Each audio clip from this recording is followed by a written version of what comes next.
Hey everyone, I'm Willow, and I'm so excited to be bringing you this collab with my friend Jenny from An Artfully Lived Life. We are each going to be creating an illustration for the other person to color in, but to make it a little bit more challenging, we've each decided to give the other person 3 prompts that they must include in their drawing. Jenny's prompts for me include nature, music, and teacup. So let's see what I can come up with.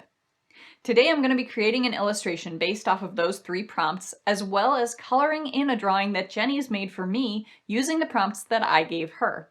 If you'd like to see Jenny's part of this collab, you can check the link in the description for her video, as well as find links for the illustrations that we've made so that you can print them off and color along with us. Thinking about what I wanted to draw, I kept coming back to this one idea that was inspired not only by the prompts Jenny gave me, but also by her son, who I happen to know got really into gardening last summer. The image I had in my head was of a young boy planting seeds in a teacup. I just needed a way of incorporating that musical element. That's when I remembered seeing a documentary as a teenager about people playing music for plants to see if it would help them grow. And that's when this whole picture came fully formed into my mind. The only problem was that drawing a scene this complex was way outside my comfort zone. I ended up taking a bunch of reference photos, compiling them in Photoshop, and using those as a guide to help me create this illustration. So what you're seeing here is me tracing my digital rough draft onto my watercolor paper and adding in all the final details. Unfortunately, my computer just was not having it when I tried to use a screen recording program and Photoshop at the same time, so I'm sorry you don't get to see that part.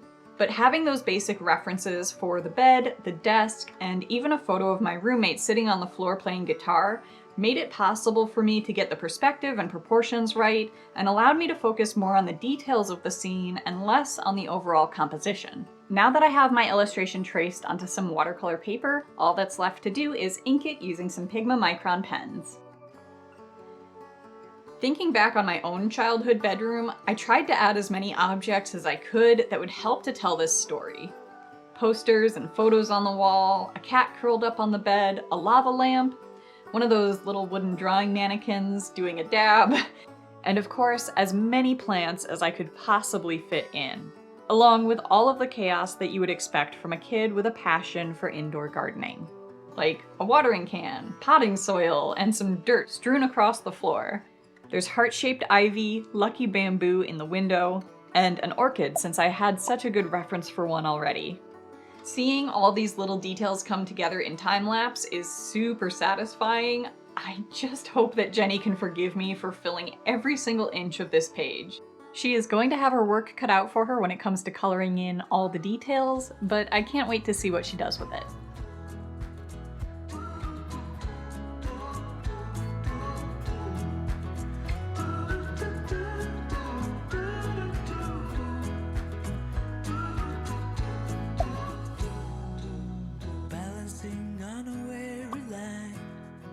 My favorite part of this drawing has got to be the expression on the boy's face.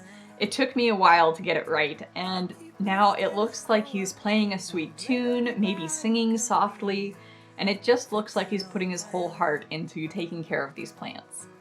Let me know which detail from this room is your favorite, or if there's something that I left out that was definitely in your childhood bedroom, let me know in a comment below. Lastly, I went over a few areas just to add a little extra line weight and shading, and that wraps this up. As a reminder, you can find a link for this illustration in the description if you'd like to print it out and color it in yourself. Alright, I'm gonna throw this one to Jenny and bring in the drawing that she made me using the prompts calla lily, potion bottle, and key.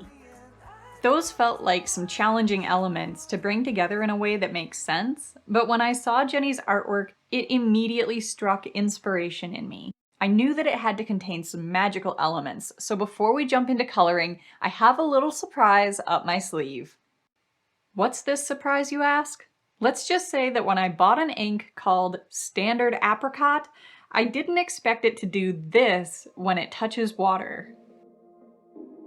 That's right, it turns from Standard Apricot Yellow all the way to Toxic Waste Green. And if that's not surprising enough, things get even more interesting under a black light.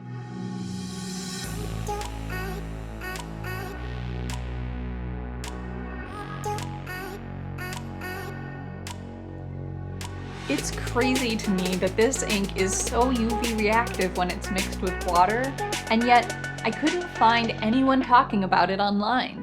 It's just standard apricot. Yep, totally standard. Nothing to see here. I also thought that this would be the perfect chance to use another ink of mine that I rarely get to break out. This one is called Noodler's Blue Ghost, which doesn't look like much, or anything, since it's completely invisible under ordinary light. But under a black light, it glows bright blue, as the name suggests. Perfect for writing secret messages, or adding a little extra magic to things. Playing around with these inks under the black light sent me down the path of digging out all of my UV reactive art supplies. You can understand how I got a bit distracted. If you'd like to see more UV reactive art in the future, drop a comment letting me know. Okay, back to Jenny's illustration. As a reminder, there will be a link in the description where you can download this artwork to color along with me.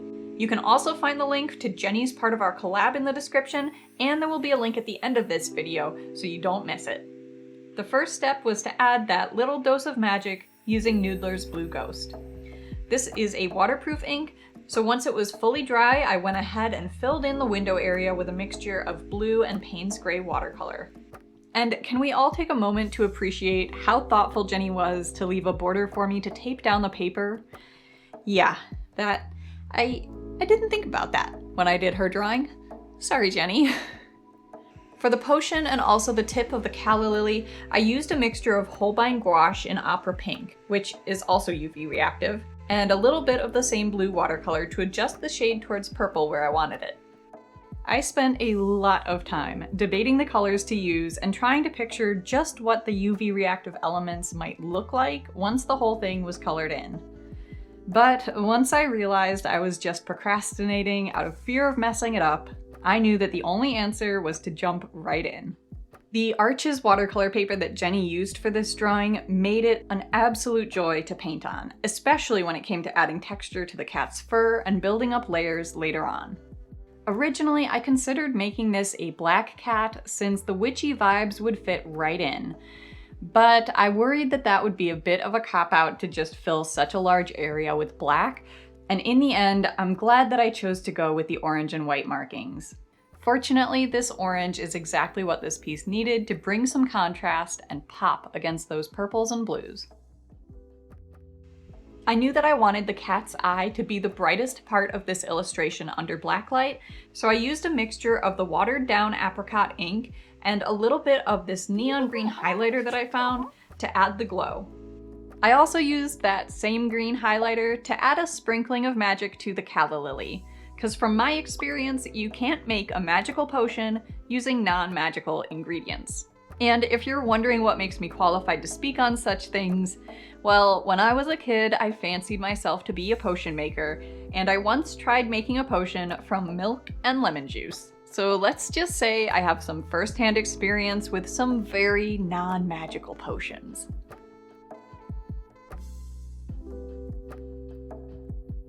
Also, I could not resist breaking out my Finetec metallic watercolors to use on the key, the writing on the label, and a few other details. Getting to use both UV inks and metallics on the same piece was so much fun, and definitely something that I would not have considered if it weren't for Jenny's artwork sparking my creativity. While I painted, I started to speculate about this Madame Divine, and came up with stories to go along with Jenny's illustration. Maybe she's an old cat lady, and this is just one of her many furry feline companions watching out over the making of this beauty elixir. But judging by her name and the ornate label on the bottle, I'm guessing that this Madame Divine is an eccentric and very interesting individual. Perhaps this is no cat at all, but actually Madame Divine herself turned into a cat by accident, and now she's brewing up a batch of her beauty elixir to bring her back to her human form. I don't know, let me know what you think.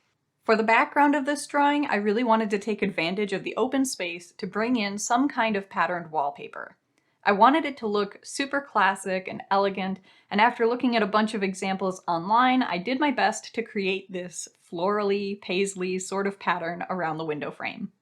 At first I did this with just a dark purple, but later I went back over the entire pattern with a mixture of purple and metallic watercolors, which took so long to do, but I think it was totally worth it. I feel like a foiled, embossed wallpaper like this is exactly the sort of thing that Madame Divine would approve of. Time for a love potion, a little sweet and spice. Throw it all in a cauldron, mix it up real nice. Fire in my eyes, stir counterclockwise. I dream of you all night.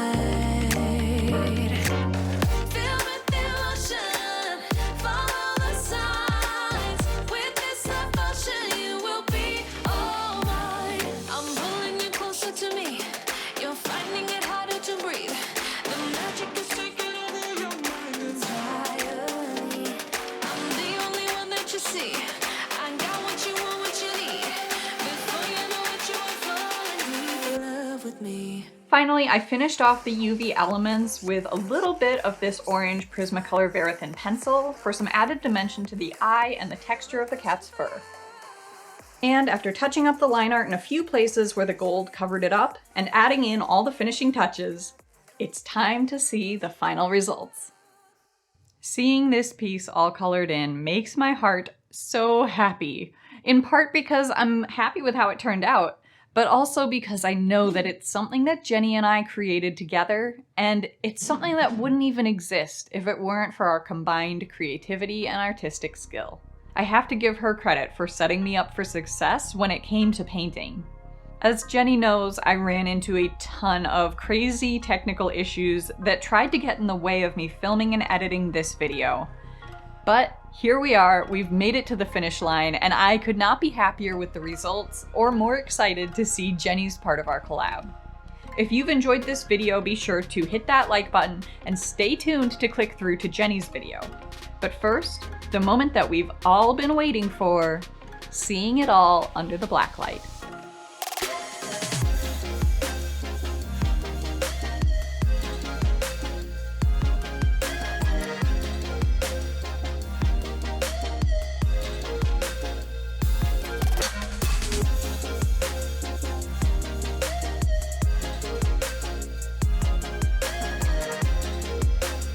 Thank you so much for coming along with us on this project. If you enjoyed this video, be sure to check out Jenny's part of the collab where she created the line art that I colored and colored the line art that I created.